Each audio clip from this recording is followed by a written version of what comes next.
welcome back. We are going to unpack a lot of things today. We got Chidi's Chillaxing, Tahani finally breaks John, and oh my God, Janet has pink hair. All coming up next.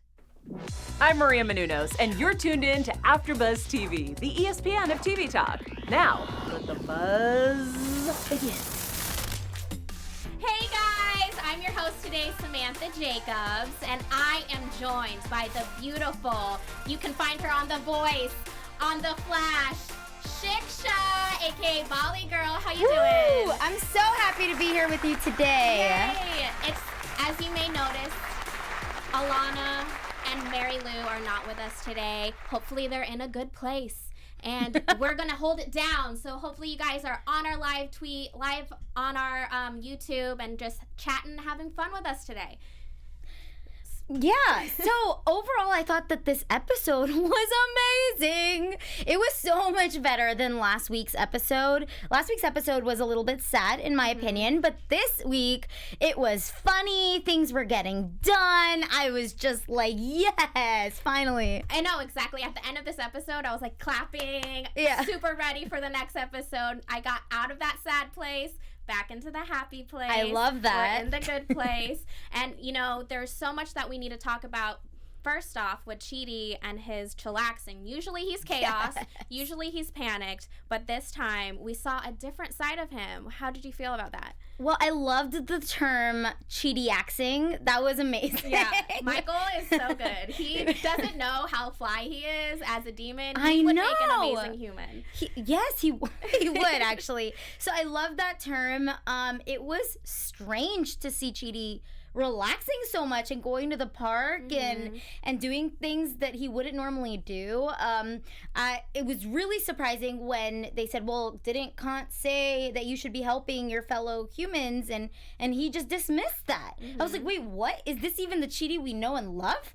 Right? I think that spooked them out so much that they realized they had to add chaos back into his life. Yeah. Because what we saw was him hanging out, being a friend, being cool, which Chidi is not that cool. Come on. As much as we love him, yeah. he's not. And then we realized that they had to add the chaos in order for him to become a better person, because he can't just be a good person living a good life. Right. So did you expect them to torture him the way they did? Or when they said, okay, we need to freak him out a little bit, what were you thinking? I'm just curious. I was thinking something more in the lines of Simone, like maybe making her a little bit more crazy to where he doesn't like her, so that could loop back into the Eleanor situation. Okay. So he could love Eleanor and realize that Simone is crazy. But I liked how they used Jason as the bait because it was absolutely perfect. Right when it happened, I thought, oh my gosh, this is exactly what we needed. And that's what actually drives him nuts. Yeah, I agree. It was interesting to see Eleanor take charge. I really liked seeing it from the other side almost. Like, okay, he needs to be freaked out. We need to help him. Before it was always Michael who had to do it, and we never even got to see his side of the story. So now we kind of are, and kind of seeing the reasons why they're doing it. Not that Michael had the same reasons when he did it, I know.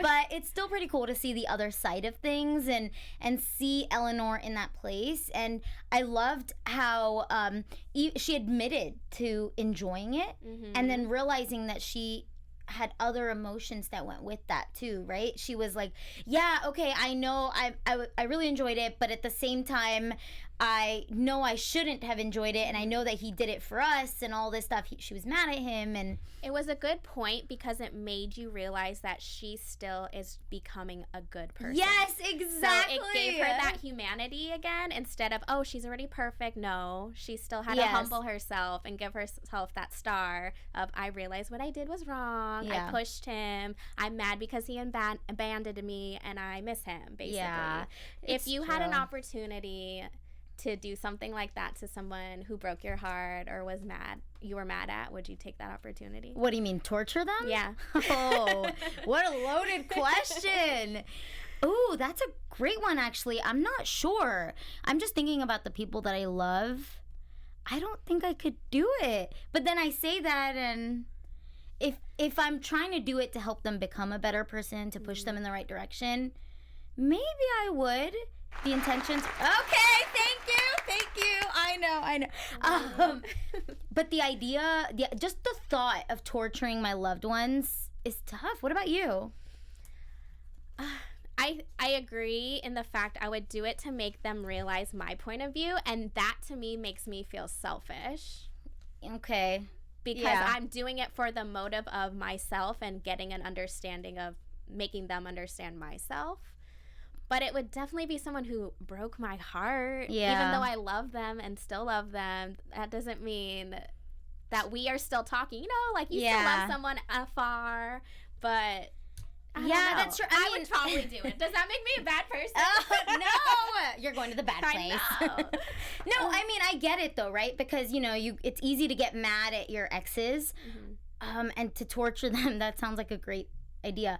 But she still loves them, and she still loves Chidi and still wants to help him. So it's kind of she's in a different place. Yeah. Almost. Which proves, because she would typically be the girl who is all about it. Yes. And now she is evolved into someone who did something good. Yes. And there was also someone else who did something amazing in this episode, which was Tahani. Yes. She finally broke John, which was crazy because I literally thought he was unbreakable, or that he would have a really, really dark story. But it wasn't. It was just about loneliness. Yeah. It was really cool to see Tahani realize that they're really the same people. I liked what she said about, you know, it's not about the velvet rope. Yes. It's about it doesn't matter which side you're on. It's all the same. And that was really cool to see her realizing it, and it was helping her become a better person. So it really is still about the 4 original people, isn't it? It was really amazing to see how she worked John. Initially, I thought maybe she was doing it out of self-interest. She wanted John to like her. She didn't like the idea that there was somebody there who didn't like her so much. And then in the end, you kind of realize, no, she had the right intentions, which it was nice. And it was great to see how she realized her normal way of doing things. And she admitted, oh, I always did it this way, which made me lonely, sad, and miserable. Let me try something a different way. And maybe for once in my life, I can have a friend. Yeah. And she found a friend in someone who wrote nasty things about her online. That's true. So that was crazy. That was something I did not expect them to actually become friends. Yeah. Where they're walking arm in arm. They're like, we're going to go watch Crossroads. I'm like, I watch Crossroads when I have a sleepover party with my best girlfriends. And that too, so quickly. We're only on the 3rd episode. I mean, I didn't expect it to happen. Well, they do tend to move things along pretty quickly in the show, so that kind of just proves that that's exactly what they're doing. Does the fast-pacedness mean to you that there's going to be a even bigger twist? Because they're counting things off the list? Because you're right. Last episode in episode 2, I thought that the breakup between Jason and Janet was too soon. Yeah. They really did it they didn't really spend that much time on it. I actually like that, though. I don't want them to sit and dwell on something, you know. I didn't want them to focus too much on how John was there to torture her, because there's a bigger picture. They have to get to the good place or resolve this bad point system and figure something else out. So by dwelling, they could have done what they did in season 1 where it's all about the good place, but I don't think that's what they're doing. I think they want to move this along to get to the next thing, you know? Yeah, I feel that, because then what was awesome was they used Jason, going back to the beginning when we were talking about Chidi and Jason, they used Jason to torture Chidi. Yes. But then Jason was literally just being himself. I know. And then thought he was the mastermind behind everything, which was hilarious. Yes. I loved that scenario, that situation where they were putting Jason with Chidi. I thought it was a really good way to make it funny. And it was cool just because they were doing the same thing to Chidi as they did to him in season 1. Because they knew that it worked. Yeah. They know it. And he kind of reacted in a different way. He still had his freak out mode, but you could tell that he still wanted to be genuine to Jason. Yeah. And even though he's usually like, just get out of my face, get out of my way, get out of my house. Like, I don't want to deal with you. This time he kind of like grew his heart for that. Yeah. And that was something different that you didn't normally see. Yeah. And you know, when he got his first stomachache, I was like, yes, finally, there is the Chidi we love. which is terrible that we love him. We're like, when he let has me see you stomach suffer. aches. Yes. Yeah, and he lied twice in this episode with the throwing of the rock. He lied twice for Jason, even with the motorcycle. So, it was interesting to see that was the way that he would fall back into the ethics thing, and he needs to be helping somebody else. He needs to be freaking out in order to do it. Yeah. So what I'm noticing here in this episode is that Eleanor and Michael are really focused on Jason and Chidi, while Tahani gets help from Janet. Yes, she so, does. So even though Janet is not a robot, she's not human. How much is her help accurate to to Tahani?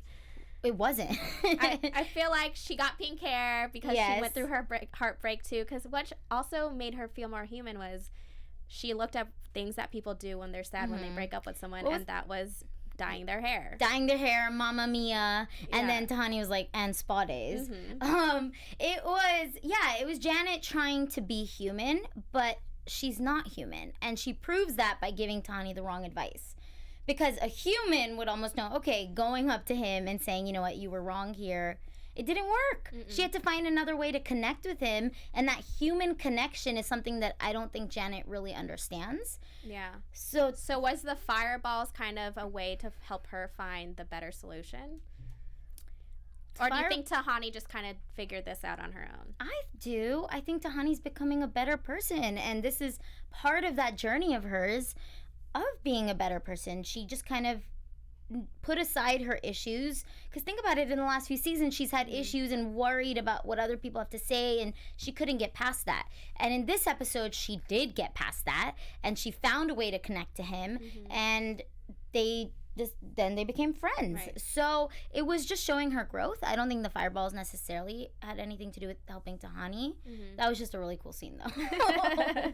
Just appears. How great would that be? But I loved how real Tahani still was, because she was like, I win. I got it first. I got the guy who wasn't on the good list onto the good list, and got him literally checked off, which nobody else was capable of doing. So I loved her little humble brag. Yeah, but the brag is just showing that she's not fully there yet, because she still needs to brag. She still needs that attention, the attention she never got as a kid.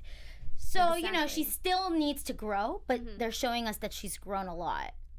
Which is beautiful. Yeah. We saw a lot of growth in all of them, actually, this episode. Who do you think is growing the most so far? Oh, what do you guys think? Put it in the comments. I want to know. They're all growing in their own way. I don't think Chidi did grow by sacrificing himself. Jason was able to grow by helping. Tahani by connecting with John, and Eleanor by taking over. Oh, you know what? I'm gonna say Eleanor. Okay. I'm gonna say her, because she's the boss. She has a lot of pressure on her head, and just knowing who she was in the past and seeing where she is now, I think she's gone through a lot and come out better for it. So, what do you think? I would say Tahani. Okay. Because I feel like she would have let her emotions take over her in this situation a lot more than they did. That's fair. Fair. She would have been my second choice. I just felt she needed that extra push, and in my prediction last week, I said that, we really need to focus on Tahani because we haven't seen much of her. That's true. And so they did in this episode, and they showed how much she did grow, because, she is an emotionally vain person. So she really needed to see something outside of herself, and they gave it to us. Yeah, that's true. Yeah. I agree with that. It was sad to not see too much of Simone and Derek. I did miss them this episode. So, okay, speaking of Derek, we got a Grim Reaper at the end of the episode. It was literally 2 seconds. He's like pedaling into the good place, and then he lands onto a roof. Who do you think the Grim Reaper is? I think I just gave mine away. I think it's a Michael suit.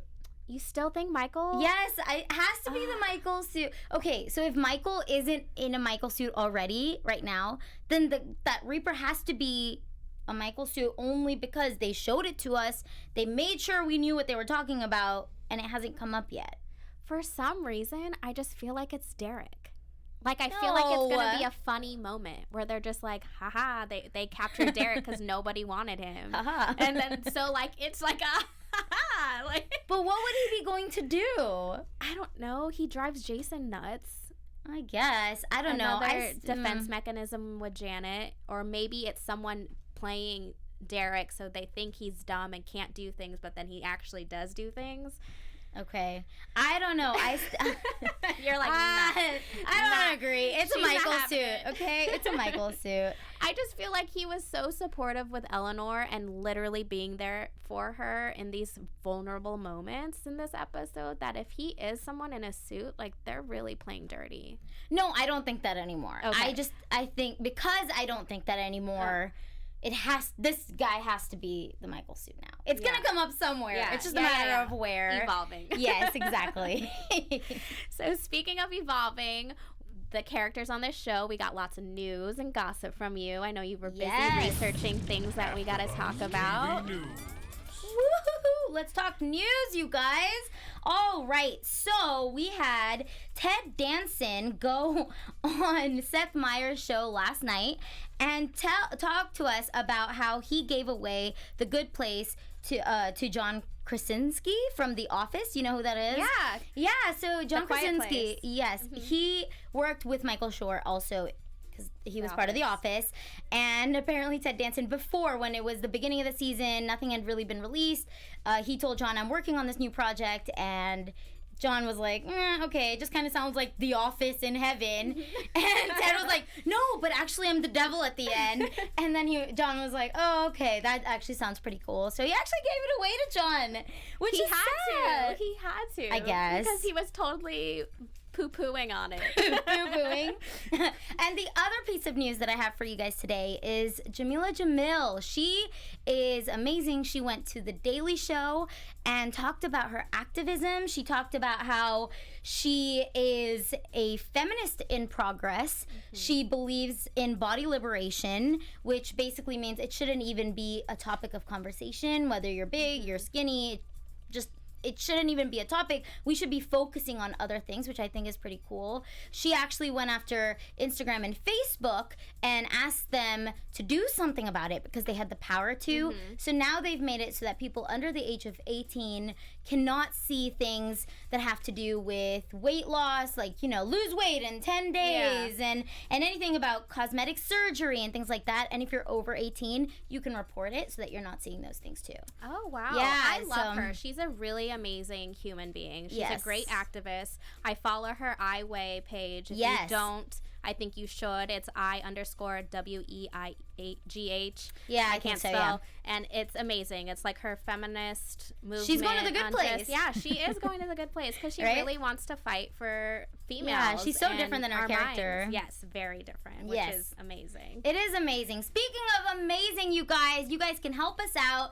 Thank you for watching AfterBuzz, the ESPN of TV talk. Make sure to subscribe. Make sure to comment. Give us a like and hit the 5-star button on iTunes. You know you want to because you love us as much as we love you. AfterBuzz has been a really great opportunity for us to talk to you guys about the shows that we love. So thank you so much for watching and supporting us. Yes, thank you. Woo-hoo. And to wrap this all up, what are your predictions for your AfterBuzz TV predictions? Dun, dun, dun. Okay, predictions. Okay, so one of them is something we've already talked about the Grim Reaper being a Michael suit. I also think that we're going to be seeing Chidi's ethics class next week. Yeah. Because we've been missing that for 3 episodes. I actually don't think that the ethics class is going to be more than an episode or 2. They're going to use that to move the story along. And this Grim Reaper, whoever it is, will also help the story move along. So I'll be happy to see Chidi next to a chalkboard again talking about ethics. I'm not going to lie. I want to see Chidi have a real breakdown. Like, I know he has his stomach aches and all that stuff.